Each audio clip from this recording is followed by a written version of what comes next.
করে আছো? উত্তর দাও। বাবার সঙ্গে একবার দেখা করতে, দ্যাটস ইট। দেখা করতে না কতগুলো ঝুড়ি ঝুড়ি মিথ্যা কথা শুনে একটা মনে গড়া সান্ত্বনা দিতে? কাকে কি বলছো তুমি উজান? আমাকে কেউ কোনো মিথ্যে বলেনি, বরং তুমি একটা মিথ্যে ধারণাকে আঁকড়ে ধরে বড় হচ্ছে। খারাপ, চলে যাও এখান থেকে। ওকে কেন ওভাবে বলছিস? ওর কি দোষ? চলো। না, আমি যাব না। আমি যদি এখান থেকে চলে যাই তাহলে তুমি তোমার ওই বানানো দুঃখের গুহার মধ্যে আবার ঢুকে যাবে, তাই তো? কি বললে? আরেকবার বলো। একবার কেন, 100 বার বলবো, 1000 বার বলবো। তুমি আসলে নিজেকে করুণা করতে ভালোবাসো, তুমি আসলে দুঃখ বিলাসী। চুপ কর মা, লক্ষ্মী মা। কেন চুপ করব? দিনের পর দিন একটা ভুল ধারণা তুমি তৈরি করেছো, ভুলকে প্রশ্রয় দিয়েছো বাবা। আমি তো সেই ভুলটা হতে দিতে পারি না। যে মানুষটার এত অভিযোগ, এত নালিশ, তাকে দেখতে হবে এই কাবারটার পেছনে কি আছে। এসব জানো।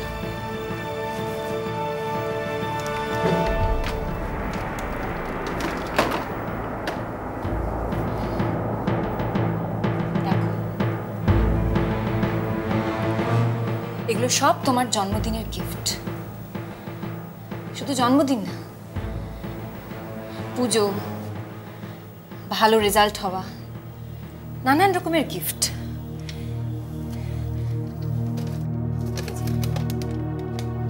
এটা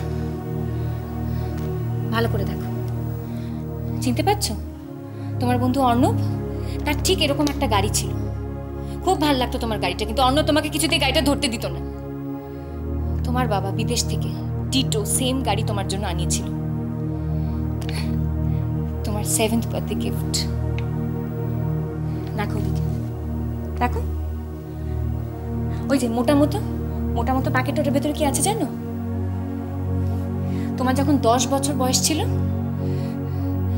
তখন লাইব্রেরিতে একটা টিনটিনের বই নিয়ে সন্তুর সঙ্গে তোমার খুব ঝগড়া হয়েছিল, মনে আছে?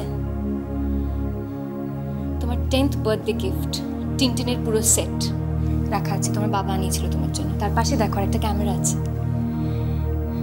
ক্লাস 12-এ যখন তুমি পড়তে, তোমাদের এক্সকারশনে নিয়ে যাবে বলা হয়েছিল। খুব শখ হয়েছিল তোমার ফটোগ্রাফি করবো। আফসোস ছিল, কেন আমার একটাও ভালো ক্যামেরা নেই, কেন নেই একটাও ভালো ক্যামেরা। তোমার বাবা বিদেশ থেকে শুধু তোমার শখ পূরণ করার জন্য এই ক্যামেরাটা এনেছিল। তুমি যখন ক্লাস 12-এ পড়তে, ভালো করে দেখো, অনেক কিছু পাবে তুমি এই আলমারির মধ্যে। ছোট ছোট জামা, ছোট ছোট প্যান্ট, ছোট ছোট জুতো, জ্যাকেটটা কি সুন্দর না? এবছরের পুজোর গিফট, জন্মদিনের গিফট, পুজোর গিফট, অকারণে কেনা গিফট, ভালো রেজাল্ট হওয়া গিফট, নানান রকমের গিফট। পৃথিবীর সবচেয়ে খারাপ বাবাটা তার ছেলের জন্য কিনেছিল, কিন্তু কিছুই দিতে পারেনি তার ছেলের জন্য। ভয়ে কখন তার ছেলে প্রচন্ড রেগে যাবে, দুমড়ে মুচড়ে সেগুলোকে ছুঁড়ে ফেলে দেবে, অপমান করবে না, ভয় দিতে পারে।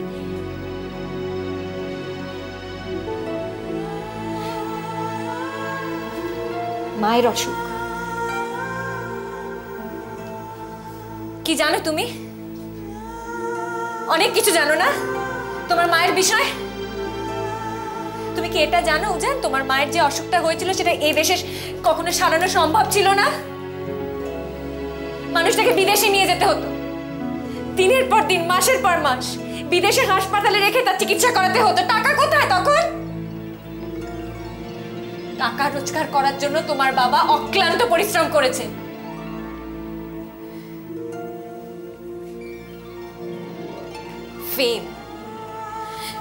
ফেমের জন্য উনি দিল্লি যাননিও যান, ওরকমই একটা কমপ্লিকেটেড সার্জারি করার জন্য উনি দিল্লি গিয়েছিলেন।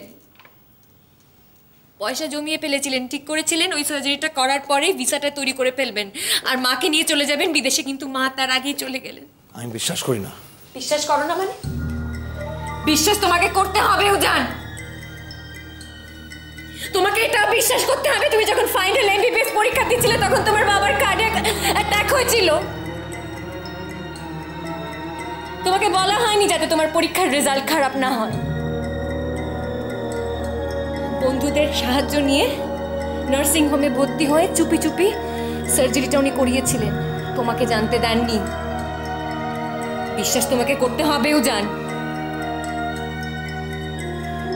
তুমি যখন বোর্ডের পরীক্ষা দিয়েছ তখন তোমার বাবা পুরীতে গিয়েছিলেন তোমার মায়ের ইচ্ছে ছিল বলে পুজো দিতে মন্দিরে।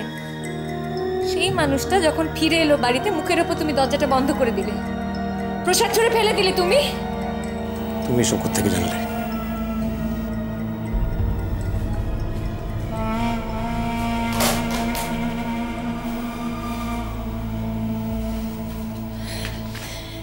এটা পড়েও যায়, পৃথিবীর সব থেকে খারাপ বাবার লেখা ডায়েরি।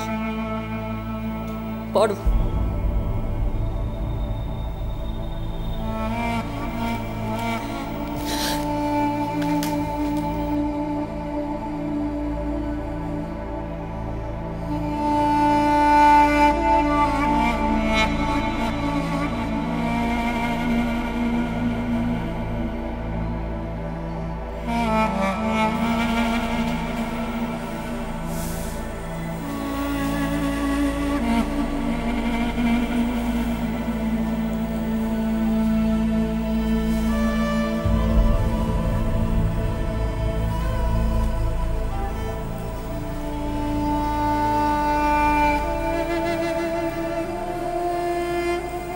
সরি বাবা, তুমি আমাকে ক্ষমা করে দিও।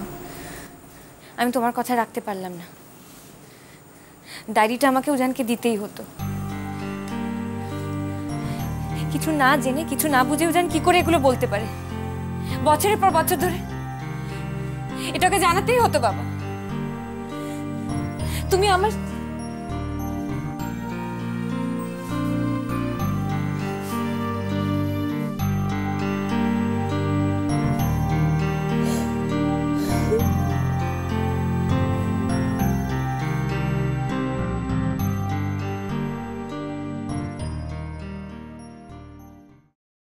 আজ বাড়িটা খালি হয়ে গেছে অপর্ণা।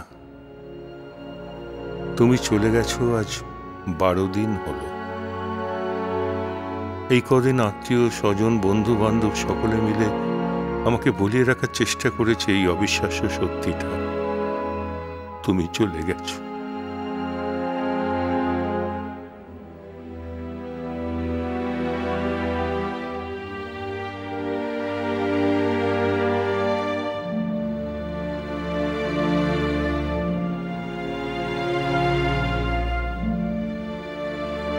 টেবিলের উপর পড়ে আছে ওই বাঁধানো খাতাটা, ওটাতে তুমি ধোপার হিসেব লিখতে। শেষ দিনের হিসেবটা পুরো হয়নি, কলমটা খাতার মাঝখানে গোঁজা। ও ঘরে একবার উঁকি মেরে দেখে এলাম উজান জানলার তাকে রাখা তোমার বেলগাছের চারায় জল দিচ্ছে। 2 কুঁড়ি এসেছে গাছে। ছেলেটাকে কাছে টানতে গেলাম, ছিটকে চলে গেল। যাবি তো? আমার ছুরি কাঁচি ধরা শক্ত কেটো হাতের আদর ওর ভালো লাগবে কেন?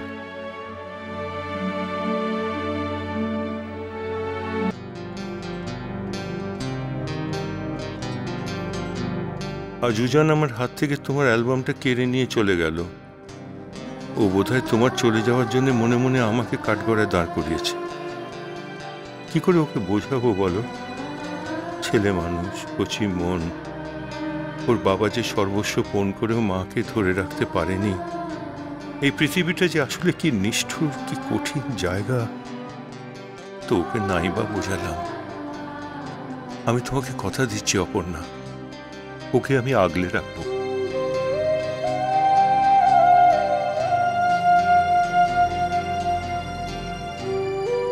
তার জন্য উদয়াস্ত পরিশ্রম করে নিজেকে খুইয়ে ফেলবো, তবু তোমার উজানের গায়ে আমি এতটুকু আঁচ লাগতে দেব না অপর্ণা।